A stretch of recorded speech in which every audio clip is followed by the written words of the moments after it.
12h30, chaque lundi, la tribune des décideurs, un rendez-vous auquel vous commencez à vous habituer. En tout cas, on l'espère. Vous pouvez poser toutes vos questions en direct à nos invités sur le site de latribune.fr, sur celui de décideurtv.com et bien sûr sur Twitter avec le hashtag LTDD, la tribune des décideurs. Eric, heureux de vous retrouver. Bonjour. Le patron de la rédaction de la Tribune, à mes côtés chaque lundi. Donc, et aujourd'hui, nous avons le plaisir de recevoir Pierre Gattaz. Bonjour. Bonjour. Bienvenue. Merci d'avoir répondu favorablement à cette invitation. Pierre Gattaz, vous avez 53 ans. Vous êtes le patron de Radial, une entreprise de connecteurs électroniques. C'est une ETI, les fameuses entreprises de taille intermédiaire de 220 millions d'euros de chiffre d'affaires. Et vous êtes par ailleurs candidat à la présidence du MEDEF. Vous venez en effet d'être adoubé par la puissante confédération de l'UIMM. Vous êtes présenté comme le candidat du combat face au gouvernement. Vous voulez être aussi le candidat du bottom-up. Alors nous aussi, nous sommes une émission bottom-up et c'est pour ça qu'on passe la parole tout de suite à un internaute qui s'appelle Tourneur et qui demande comment expliquez-vous que la métallurgie ait autant de poids dans cette élection alors que ce secteur vit une débâcle sans précédent. Donc c'est une référence à l'UIMM qui, dit-on, fait les rois au sein du MEDEF. Alors la métallurgie nouvelle du XXIe siècle, c'est l'UIMM qui regroupe des fédérations, l'aéronautique, les constructeurs automobiles, les équipementiers, l'électronique. Donc en fait, on ne parle pas de l'industrie du XIXe siècle, on parle vraiment de l'industrie et des services associés du XXIe siècle. Celles qui font les réseaux au débit numérique de demain, celles qui permettent de faire en sorte que des émissions comme celle-ci sont capables. Il ne faut jamais oublier que derrière Internet, il y a des réseaux au débit numérique, de la fibre optique. Tout n'est pas virtuel. Tout n'est pas virtuel, si vous voulez. Il y aura toujours besoin de l'industrie et c'est celle qui est incarnée le mieux possible par Apple, qui fait une association entre Internet, les services et l'industrie. Et est-ce que c'est toujours aussi puissant l'UIMM au sein du MEDEF? Écoutez, c'est 55 voix sur 570 voix, mais il faut rajouter les MEDEF territoriaux où il y a beaucoup d'industriels de la base, de PME, et puis les grandes fédérations industrielles qui sont présentes. Donc c'est vrai que ça peut aller jusqu'à un peu plus de 20% du total. Le CNPF qui avait présidé votre père en son temps avait changé de nom. Peut-être qu'il faudrait changer le nom de l'UIMM, qui fait un peu d'un siècle dernier. Peut-être. Alors le nom de MEDEF, je le trouve remarquable. Mouvement des entreprises de France.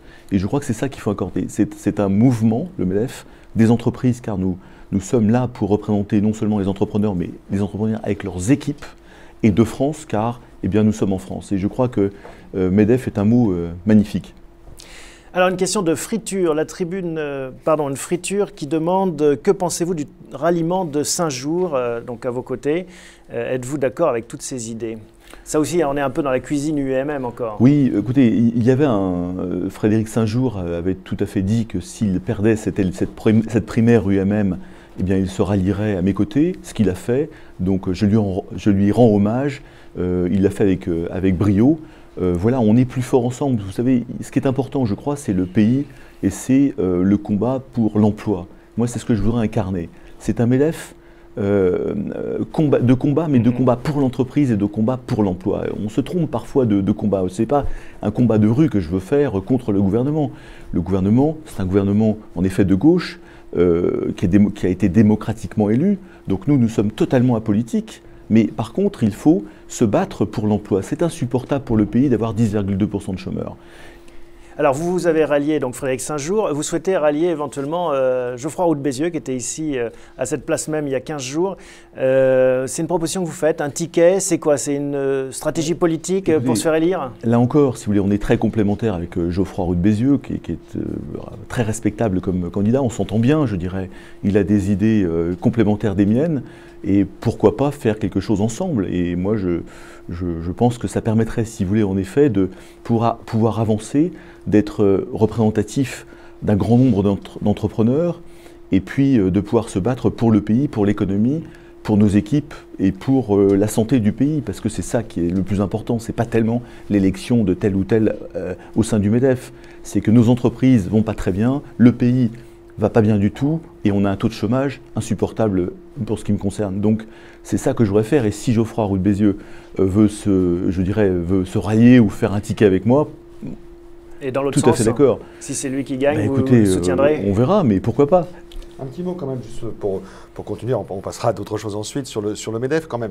Alors ce n'est absolument pas déplaisant à votre égard, mais c'est vrai que Geoffroy Roux de Bézieux incarne, je dirais, ou une nouvelle génération, ou à tout le moins un nouveau secteur, une nouvelle image, et que vous êtes quand même plutôt dans une tradition du patronat français. Donc est-ce qu'on n'est pas dans un moment aujourd'hui où il y a besoin réellement de changement d'image, de structure? Alors, si vous voulez, ça m'amuse toujours un peu parce que moi, ça fait 20 ans que je pilote mon entreprise radiale, que je l'ai fait passer de 70 à 220 millions d'euros, que j'ai vendu de chiffre d'affaires, que j'ai vendu à Boeing après 10 ans je dirais de combat, de conquête, de technologie, que je vends aussi en Chine à Apple.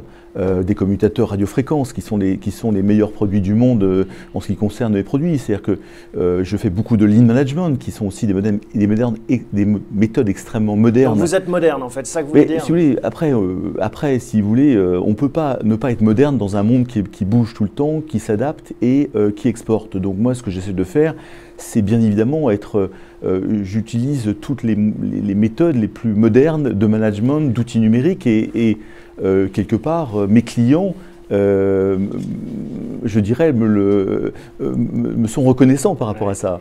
Mais les 35 heures, ça se passe pas si mal que ça chez vous? Ça se passe très très bien, si vous voulez, les 35 heures, bien évidemment. Alors, en effet, les 35 heures, ce que je dis juste, si vous voulez, c'est que sur ce sujet, les 35 heures, il y a des dogmes en France, si vous voulez, qui sont des dogmes politiques. Et c'est ça, mon combat, c'est de dire, c'est pas tellement de se battre contre un gouvernement de droite ou de gauche. Encore une fois, c'est pas le problème.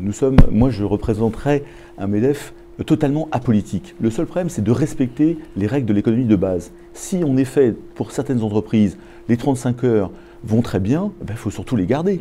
Les grandes entreprises ont géré les 35 heures. Moi-même à Radial, eh bien écoutez, ça se passe plutôt bien, en effet. Mais ce que je vois sur le terrain, c'est des toutes petites sociétés qui ont beaucoup de mal avec les 35 heures et je pense qu'il faut leur donner la possibilité de renégocier ça si vraiment ils ne sont pas compétitifs. Parce que le problème des 35 heures, c'est aussi un problème de coût. Donc si vous êtes élu le 3 juillet, vous allez mettre ça sur la table? Et on va le mettre avec les partenaires sociaux parce que, si vous voulez, il y a des partenaires sociaux. C'est un sujet, en effet, compliqué, sensible, et qui a commencé à bouger, hein, on l'a vu avec l'accord de Renault. Oui, mais absolument, l'accord de Renault est remarquable parce qu'ils avaient un choix entre se dire on va être de moins en moins compétitif, on ne pourra plus faire de voitures en France. Et je crois que ce qui s'est très très bien passé, et moi je salue cet accord, ils ont réussi à se mettre d'accord pour avoir plus de volume et donc orienter le futur, et ça c'est merveilleux, de se dire voilà où est-ce qu'on va aller, on fera plus de voitures en France, mais voilà les efforts qu'il faut faire. Et je crois que ces négociations peuvent être faites dans une dynamique de gagne et de projet enthousiasmant pour tout le monde, là on va gagner. Vous avez une question de Perpé qui vous demande si vous êtes libéral. Je suis un libéral humain. Et je voudrais beaucoup insister là-dessus. Vous savez, je suis le dernier des Mohicans de Radial. Tous mes concurrents sont morts ou ont été vendus. J'en avais 20 patrimoniaux il y a une trentaine d'années. Et je suis le dernier. Et pourquoi? Parce que je me suis battu et tous les matins quand je me lève, je me pose la question comment je peux développer Radial et comment je peux garder mes emplois en France ou les développer. Moralité, j'ai une 5e usine en France depuis 20 ans. Et j'ai créé 500 emplois en France, dans un métier ultra compétitif, ultra mondialisé. Je crois que c'est ça, si vous voulez. Pour moi, l'économie n'a de vertu que si elle crée de l'emploi. Il faut reboucler la boucle. J'ai été chercher des commandes très loin, chez Boeing, chez Mitsubishi au Japon, etc. Mais ces parts de marché que j'ai récupérées m'ont permis de générer du profit.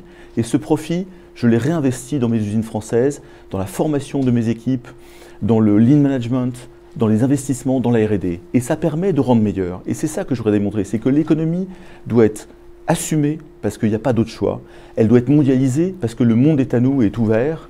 Et parce qu'elle doit être absolument humaine, et je crois que c'est ça qui est très très important dans le discours. À propos de mondialisation, il y a deux questions. Hein. L'une intitulée Inde. Que pensez-vous de la dernière interview de Mittal? Je ne sais pas si vous avez vu cette interview où il dit qu'en fait, notre droit du travail est trop rigide. Et une autre qui parle de la Chine, qui fait référence à vos exportations en Chine et qui vous demande est-ce que vous n'avez pas peur que les Chinois vous volent votre technologie? Donc deux questions, on le sent sur la mondialisation, Inde chinoise, cette angoisse française. C'est exactement ça. Et quand je parle, si vous voulez, d'un MEDEF de combat, c'est un MEDEF de combat très positif, très conquérant par rapport au monde, mais qui peut être combat contre le dogmatisme et l'idéologie, si vous voulez, qui nous pollue la vie depuis des années, des décennies. Je crois que la France ne peut pas être isolée dans un monde qui bouge, qui évolue, qui est très très ouvert. On ne peut pas avoir une fiscalité totalement différente de tout le monde. Et on ne peut pas avoir un code du travail qui est totalement différent et très très rigide. Vous savez, le problème qu'on a aujourd'hui, c'est que la mondialisation oblige, pour nous entreprises, à nous adapter en permanence parce que le monde bouge, les clients bougent, les technologies bougent. Et si vous avez quelque chose d'extrêmement rigide, ça ne marchera pas et vous ne voudrez pas embaucher en France. Par conséquent, moi, ce que j'ai fait à Radial, c'est que pour répondre à cette adaptation, eh bien, en effet, il y a des tas de techniques de chômage partiel, etc. Très bien, bravo, parce qu'il faut protéger les compétences de nos hommes et de nos femmes, la formation, il faut les protéger. Mais il y a un moment où il faut savoir s'ajuster, et là, c'est l'employabilité qui intervient. Moi, je crois que c'est aussi quelque chose que je souhaiterais incarner au niveau du MEDEF, c'est l'employabilité, former en permanence nos hommes et nos femmes, pour que s'il y a un problème sur une filière, s'il y a un problème dans une usine, sur un marché qui ne va pas bien, eh bien, cet homme ou cette femme puisse retrouver très rapidement un job à l'extérieur de ma société. Un mot sur cette compétitivité, puisque vous nous expliquez à quel point votre entreprise arrive à relever tous ces défis. Est-ce qu'il n'y a pas, donc dans cet espace un peu compliqué en France, qui est évoqué par notamment le Code du travail, etc., il y a quand même des entreprises qui s'en sortent. Est-ce qu'il n'y a pas quand même, de la part d'une partie du patronat français, un conservatisme, une frilosité? J'en veux pour preuve, notamment sur le sujet des ETI, un sondage récent de KPMG disait finalement, le problème des entrepreneurs, c'est qu'ils n'ont pas envie d'ouvrir leur capital, ils n'ont pas envie de se développer, ils sont quand même sur des logiques assez, je dirais presque malthusiennes, un peu frileuses. Donc est-ce qu'il n'y a pas là aussi une tradition française qui est un peu frileuse? Non, je ne crois pas du tout, si vous voulez. Les ETI allemandes, le Mittelstand allemand, qui fait la force de l'Allemagne, c'est 12 500 ETI, la plupart, la très grande majorité patrimoniale, qui n'ont pas ouvert leur capital. Par contre, l'État allemand, le gouvernement allemand, les Allemands eux-mêmes ont compris que l'emploi était plus fort que tout. Leur bataille, c'est l'emploi. Et j'aimerais que la France, notre bataille à tous, de gauche ou de droite, soit une bataille d'emploi. Qu'est-ce qui crée les emplois? Les entreprises, les entrepreneurs derrière et leurs équipes. Donc, ça veut dire par exemple que les batailles pour Florange, pour Petroplus n'ont pas grand sens à l'aune de tous les enjeux qu'on peut voir par ailleurs? Parce que si vous voulez, là typiquement, en effet, on est sur de la vieille industrie, excusez-moi, qui ne s'est pas adaptée ou qui n'a pas voulu s'adapter. Alors que nous devons, vous savez, dès que vous bloquez en fait une adaptation, vous retrouvez les problèmes sociaux 5 ans ou 10 ans après. Et on le voit bien avec Amiens Nord et Amiens Sud. Amiens Sud, les équipes se sont mis d'accord avec la direction pour se dire on va faire tel effort, mais on veut préserver notre emploi du futur. Et donc voilà les adaptations qu'on va pouvoir faire. Amiens Nord, ils n'ont pas voulu entendre ça. Et là, c'est dramatique parce que vous voyez, ça crée des problèmes.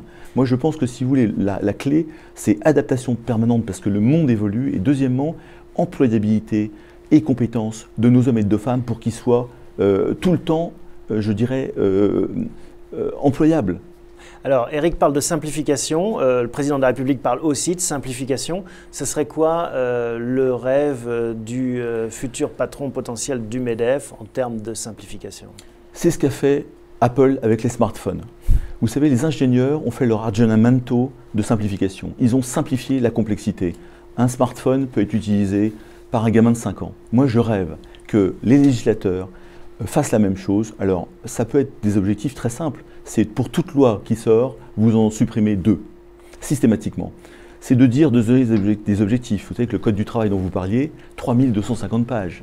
Vous avez 85 codes en France, dont 3 qui font plus de 3000 pages. Donc prendre les 3000 pages et en ressortir une version nouvelle, ça c'est envisageable, vous pensez? Oui, se donner 2020 et on se dire en 2020, le Code du travail sera divisé par 2. Peut-être. Mais en tout cas, là, il faut regarder. Moi, ce sont des propositions. Vous savez, dans les entreprises, vous donnez des objectifs. Quand j'ai attaqué Boeing, je me suis dit, j'aurai Boeing dans 5 ans, dans 6 ans, dans 7 ans. La Chine, il faut s'implanter. Je crois qu'il faut donner des objectifs de simplification chiffrés, quantifiés. Et je crois que si on ne le fait pas, vous savez, le Code du travail suisse, c'est 35 pages. Donc je pense que diminuer peut-être de 3% par an, on a de la marge. Une question de Sarkozy, c'est un pseudo, vous en doutez. Comment assumer votre statut de fils d'eux dans le milieu du patronat? En effet, il y a votre père qui est déjà passé par là et qui a dirigé ce mouvement patronal. Comment est-ce que c'est perçu? Est-ce que justement, il n'y a pas aussi là un risque de tomber dans une notion ancien régime? Non, pas du tout, si vous voulez. D'abord, mon père a géré le CNPF il y a 35 ans, donc c'était vraiment quasiment les 30 glorieuses, dans un autre contexte, avec vraiment tout était différent. Là, aujourd'hui, on est au 21e siècle. Il y a les filières du futur à inventer, la mondialisation, il y a un taux de chômage, une crise très grave en France et en Europe. Je crois que tout a changé. Deuxièmement, si vous voulez, ça fait quand même 20 ans que je gère Radial avec un certain nombre de résultats. Et puis, je dirais, voilà, j'adore mon père, je suis extrêmement fier de mon père. En termes de communication, on est dans une époque où il faut communiquer. Voilà, c'est pas quelque chose qui vous pose problème. Pas du tout. Ça me pose aucun problème. Enfin, pas vous directement, mais non, mais je dirais que, si vous voulez, après, c'est pas Pierre Gattaz qui est important. C'est le projet, le programme, l'équipe. Moi, ce qui est important, si vous voulez, c'est que la France souffre, la France va mal, on a un problème dramatique d'emploi. Et donc le MEDEF que je voudrais incarner, si vous voulez, c'est un MEDEF un MEDEF de combat pour l'entreprise et pour l'emploi. C'est ça qui est très important. Voilà. Alors après, juste, puisqu'on arrive un petit peu à la politique économique, puisque vous évoquez cette France qui va mal, donc on a quand même un débat qui est en train de naître à gauche comme à droite sur l'austérité. Est-ce qu'il faut la prolonger? Est-ce qu'on ne va pas mourir guéri? Quelle est votre position là-dessus? Parce que c'est quelque chose quand même, on voit bien là qu'on est en train non pas de basculer, mais il y a une interrogation véritablement cardinale. Moi, si vous voulez, il faut arrêter la politique. Il faut arrêter la politique politicienne, il faut arrêter les postures politiciennes. Là, on est non, mais alors là, la preuve, puisque le débat s'ouvre à gauche comme à droite. Alors, quel est le problème? Le problème, si vous voulez, c'est pour ça que c'est pas politique, c'est que ça fait 40 ans qu'on laisse dériver les dépenses publiques. C'est comme si dans nos entreprises, notre structure, on les avait laissé dériver tous les ans de 3 ou 5% par an. Vous vous rendez compte les prix qu'on pratiquerait à l'égard, donc c'est insensé. Moi, ce que je dis, c'est que les dépenses publiques, maintenant, il faut, là encore, se donner un objectif de les réduire de 3% par an, comme nous faisons dans toutes nos entreprises, mais toutes les entreprises du monde. Ça nécessite du courage. Alors, parce que derrière tout ça, mais vous avez 50 rapports qui ont écrit tout ce qu'il faut. Donc vous avez rapport Pébro, Attali 1, Attali D, Attali 2. Donc on voit bien que ce n'est pas le diagnostic le problème. Mais non, c'est la pas le mise en diagnostic, œuvre. si vous voulez. Vous avez toutes les solutions dans tous ces rapports. Il faut que quelqu'un prenne les 10 priorités. Alors vous avez le millefeuille territorial, vous avez le problème. Il faut revenir Comment aussi est-ce que le patron du MEDEF peut peser là-dessus? Eh bien, de façon très positive. Moi, si vous voulez, encore une fois, quand je vois qu'on me parle de MEDEF de combat très radical, non, non. Moi, je souhaiterais un MEDEF d'accompagnement avant tout. Nous sommes avant tout, et c'est ce que je fais dans mon entreprise Radial, on écoute, on est en bottom-up. Et je pense que le MEDEF a un rôle d'accompagnement, de dire on l'a fait dans nos entreprises, voilà les techniques qu'on utilise, voilà les techniques de management qu'on utilise. Je pense que pour les fonctionnaires de la sphère publique, eh bien, on doit aussi le faire en façon bottom-up. Enfin, on a bien vu, pardonnez-moi de vous interrompre, mais on a bien vu pendant le quinquennat précédent, Nicolas Sarkozy avait fait appel à des cabinets très prestigieux pour réfléchir à la réforme de l'État. Ça ne s'est pas traduit quand même par des résultats extraordinaires. Alors, si vous voulez, il faut du temps, parce que je pense que il faut du temps. Et je pense qu'il faut du temps et surtout participer. Il faut que tout le monde soit d'accord sur l'objectif. Est-ce que la France aujourd'hui est d'accord? J'espère. Si vous voulez, une dépense publique qui augmente, ce sont des impôts supplémentaires sur le dos des entreprises. Et il faut savoir que si nous avons un problème d'emploi et que nous ne voulons pas aller à 15% de chômeurs, il faut libérer, désasphyxier, déligoter. Ça se passe par cette réduction de la sphère publique et je crois qu'on peut tout à fait le faire de façon calme, comme l'ont fait les Canadiens, comme l'ont fait les Suédois, si vous voulez. Il y a des exemples dans le monde de gens qui ont fait ça, il n'y a pas eu de révolution. Ils l'ont fait parce qu'ils ont une sagesse et qu'ils ont compris les règles de base de l'économie. Une question de Bob Sinclair, c'est quoi le bottom-up? C'est vrai qu'on utilise ce terme depuis le début de cette émission. C'est quoi pour vous le bottom-up? Le bottom-up, c'est de faire confiance aux gens. Et c'est de faire épanouir les gens que vous avez autour de vous. Et moi, c'est comme ça que j'essaie de gérer mes équipes ou les équipes radiales. Et je pense qu'au niveau du MEDEF et au niveau du pays, il faut, si vous voulez, quand vous entourez de gens et que vous êtes un chef, le chef que vous êtes doit montrer un chemin et doit entraîner les gens qui sont avec vous. Vous prenez le risque et vous faites en sorte que les gens se bonifient quelque part. Et je crois que c'est une méthode de management qui fait que, d'abord, vous ne racontez pas de baratin. C'est-à-dire qu'il y a un cap, ça va être dur. On va aller à tel endroit, mais ça va être dur. Donc il faudra sans doute, en effet, du travail. Mais voilà la route et voilà ce que je vous propose. Et je pense que si vous avez un discours de vérité et de confiance en montrant un chemin, eh bien, et puis il y a beaucoup de formation derrière. Le bottom-up, c'est aussi de faire confiance aux gens pour que les gens apportent leurs idées tout le temps. Certaines seront bonnes, très bonnes, et on félicitera les gens qui participent ainsi. Jérôme Delemot vous demande, vous souhaitez une nouvelle réforme des 35 heures, voire la fin de toute référence à la durée légale du travail, mais dans ce cas, les salariés devront gagner davantage en pouvoir d'achat, c'est-à-dire par exemple être payés 36 s'ils travaillent 36, 37, 37, c'est ça? Alors, si vous voulez, sur le problème des 35 heures, ce que je dis, c'est que quand c'est bien intégré dans une entreprise, il faut la garder, parce que le problème des 35 heures a été très compliqué à mettre en place dans beaucoup d'entreprises. Les patrons, globalement, ne veulent pas remettre en question les 35 heures. Donc là encore, il faut aller au niveau local. C'est un problème de compétitivité. vous êtes dans le monde entier. Il faut arrêter de penser qu'on est dans la Creuse ou qu'on est seulement en France. La France, c'est un monde totalement ouvert, c'est un des pays, il y a 200 pays au monde qui vont s'échanger des biens et des services toute la journée. Donc je dis, si on veut créer de l'emploi en France, soit avec les 35 heures, telle entreprise est compétitive. Bravo, félicitations, touchez à rien. Si par contre, telle entreprise n'est plus compétitive, et vous savez, les marges des entreprises françaises, c'est 26% à comparer avec 38% en Allemagne. Vous avez 12 points de différence de marge. Eh bien, nous sommes asphyxiés. Et donc l'asphyxie, il faut se redonner de l'air. Vous avez en effet la possibilité soit de réduire le coût du travail en basculant des charges, ça c'est la première chose, soit de revoir avec vos salariés eh bien, des conditions, comme l'a parfaitement fait Renault, c'est-à-dire oui, on va créer de l'emploi en France, oui, on va vous former, oui, on va faire plus de voitures, en condition de ça, eh bien, il faudra peut-être travailler un peu plus par semaine, etc. C'est exactement l'accord de Renault et je crois que ce modèle-là, il faut l'appliquer au cas par cas dans les entreprises qui ont des problèmes. Carlos Ghosn ferait un bon président du MEDEF, à vous entendre. Je ne sais pas, peut-être. Un petit mot sur les charges, puisque c'est effectivement un problème qui revient de façon récurrente depuis des décennies, notamment pour les petites entreprises. Qu'est-ce que vous faites aujourd'hui? On a quand même tous les organismes sociaux sont en déficit. Donc si vous réduisez les charges, comment vous l'alimentez? On n'a pas eu de réforme fiscale importante, en tout cas celle qui était prévue, CSG, IRPP, etc. Donc comment vous résolvez ce problème aujourd'hui? Du courage politique. Du courage politique.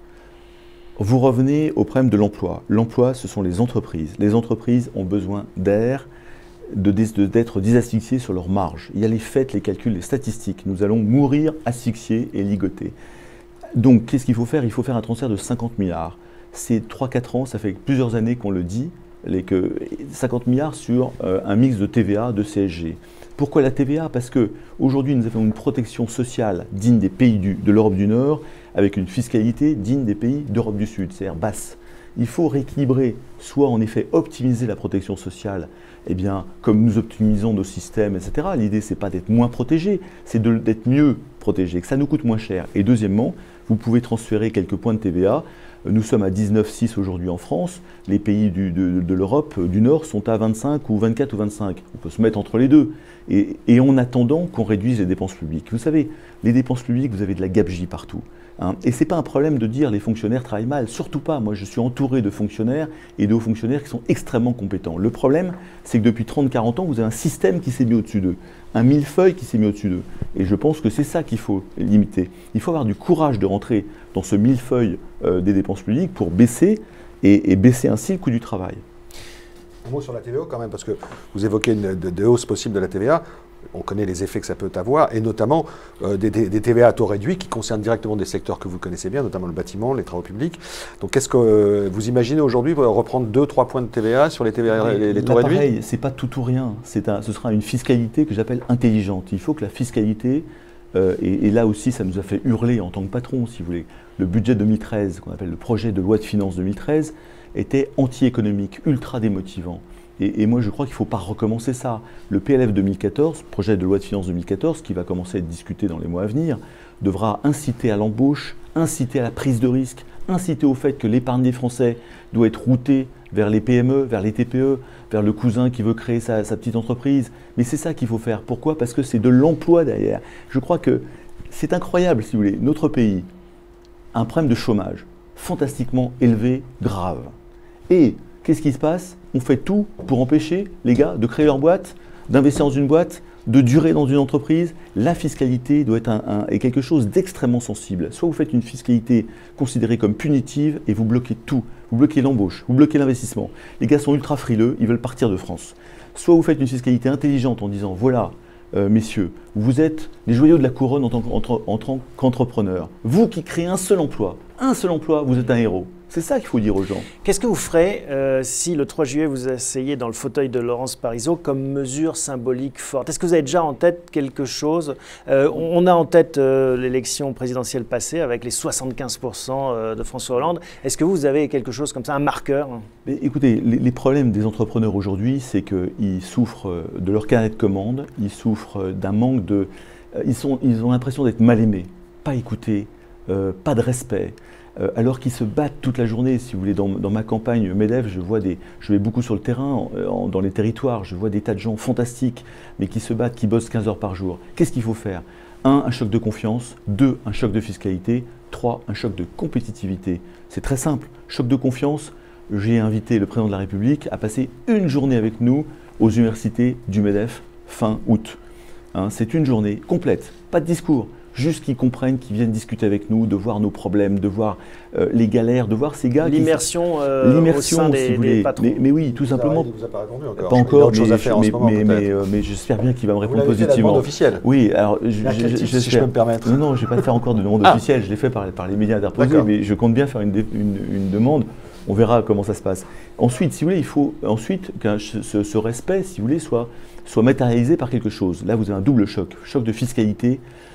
Je reviens sur ce PLF 2014. Il faut que tout soit fait pour favoriser l'entrepreneur qui peut créer un seul emploi ou 10 emplois ou 100 emplois en France. Et puis investir. Et puis la prise de risque. Quelqu'un qui risque de l'argent, eh bien, il faut rémunérer ce risque. Sinon, vous restez en épargne, en livret A, il n'y a pas de problème. Il faut rémunérer la prise de risque. Et puis, troisième chose, le choc de compétitivité, ce que je vous souhaiterais, c'est qu'en effet, ce 50 milliards, on les décide une fois pour toutes. Une fois pour toutes, et pas sous forme de crédit impôt. Crédit impôt, c'est encore de la complexité. C'est encore une usine à gaz, le crédit impôt. Ça ne rend pas la vie simple. Alors, on arrive bientôt au terme de cette émission. On va prendre encore quelques questions, notamment Blanche-Neige qui vous demande quelle est votre conception du dialogue avec les syndicats. Comment est-ce que vous voyez ça? Alors, moi, je vois ça de façon très positive.